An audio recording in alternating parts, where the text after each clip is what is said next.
Assalamualaikum warahmatullahi wabarakatuh. Puji syukur kita panjatkan atas kehadirat Allah Subhanahu wa Ta'ala, karena berkat dan rahmatnya kita dapat membahas materi mengenai bab 1 pendahuluan dalam metodologi penelitian. Video pembelajaran ini akan menguraikan latar belakang, rumusan masalah, tujuan penelitian, 12 materi pokok yang menjadi inti pembahasan, serta kesimpulan dan daftar pustaka.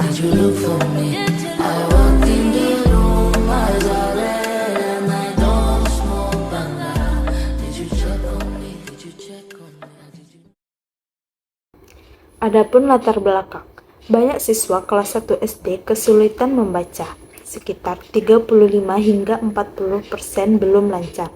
Penyebabnya antara lain media pembelajaran yang monoton dan kurang menarik.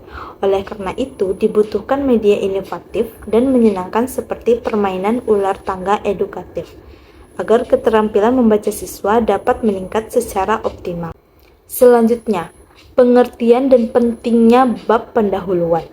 Bab pendahuluan merupakan bagian awal dalam suatu karya ilmiah yang memberikan gambaran umum mengenai penelitian.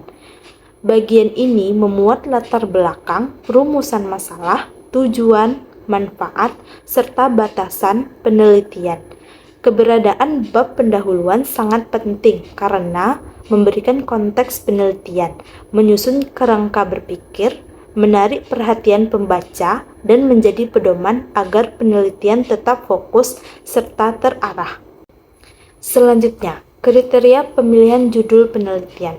Judul penelitian harus memenuhi beberapa kriteria, antara lain jelas, spesifik, relevan, ringkas, memuat kata kunci, serta menunjukkan jenis penelitian dan ruang lingkupnya.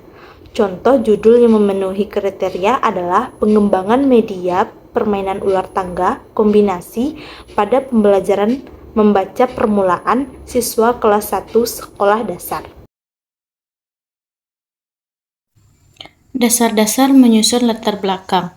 Latar belakang penelitian dapat disusun berdasarkan 4 aspek pokok. Pertama, filosofis yang berlandaskan teori pendidikan dan konstruktivisme. Kedua, yuridis yang mengacu pada regulasi pendidikan seperti Undang-Undang Nomor 20 Tahun 2003. Ketiga, aspek historis yang menjelaskan perkembangan penggunaan permainan edukatif sejak dahulu. Keempat, aspek empiris yang ditunjukkan dengan data lapangan mengenai rendahnya keterampilan membaca siswa. Lalu, pada tahapan penyusunan latar belakang masalah, penyusunan latar belakang dilakukan melalui beberapa tahapan, yaitu pengenalan masalah. Secara umum, penyajian fakta atau data yang mendukung, identifikasi penyebab, pernyataan tujuan penelitian, penjelasan pentingnya penelitian, penentuan batasan masalah, dan perumusan masalah. Tahapan tersebut diperlukan agar latar belakang tersusun logis, sistematis, dan relevan. Selanjutnya, langkah-langkah mengidentifikasi masalah penelitian. Identifikasi masalah dilakukan melalui pengamatan fenomena di lapangan, pengumpulan data pendukung, analisis penyebab permasalahan, penetapan tujuan penelitian, perumusan masalah, serta penegasan signifikansi penelitian. Proses ini memungkinkan peneliti memperoleh gambaran yang jelas mengenai permasalahan yang akan diteliti. Nah, selanjutnya yaitu batasan dari masalah penelitian. Nah, batasan dari masalah ini berfungsi untuk memperjelas ruang lingkup penelitian agar tidak terlalu luas.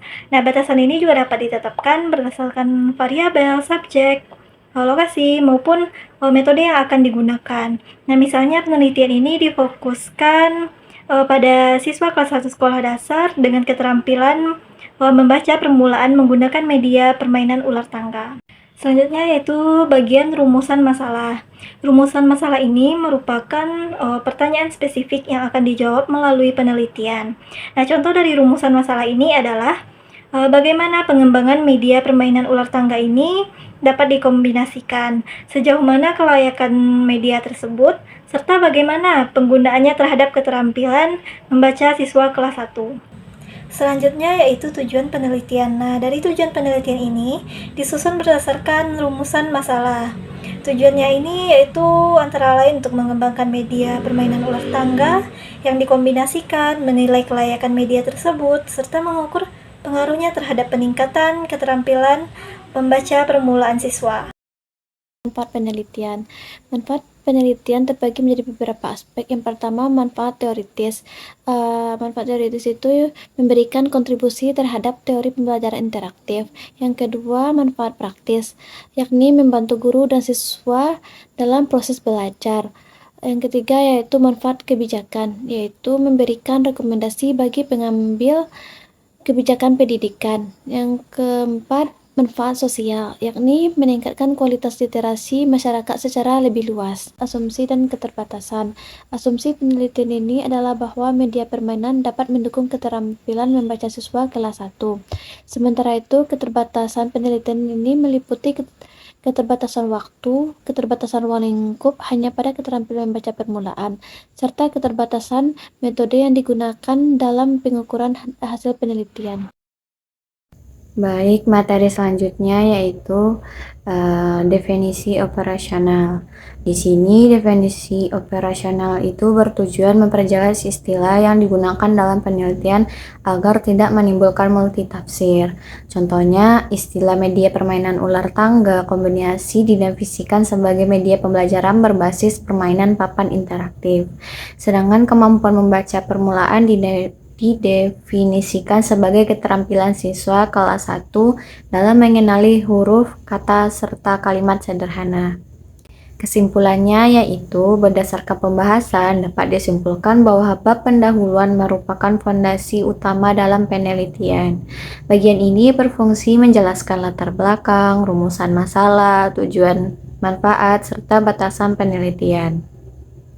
Penyusunan pendahuluan yang sistematis, akademis, dan berbasis data akan memberikan arah yang jelas dalam pelaksanaan penelitian serta menghasilkan karya ilmiah yang berkualitas.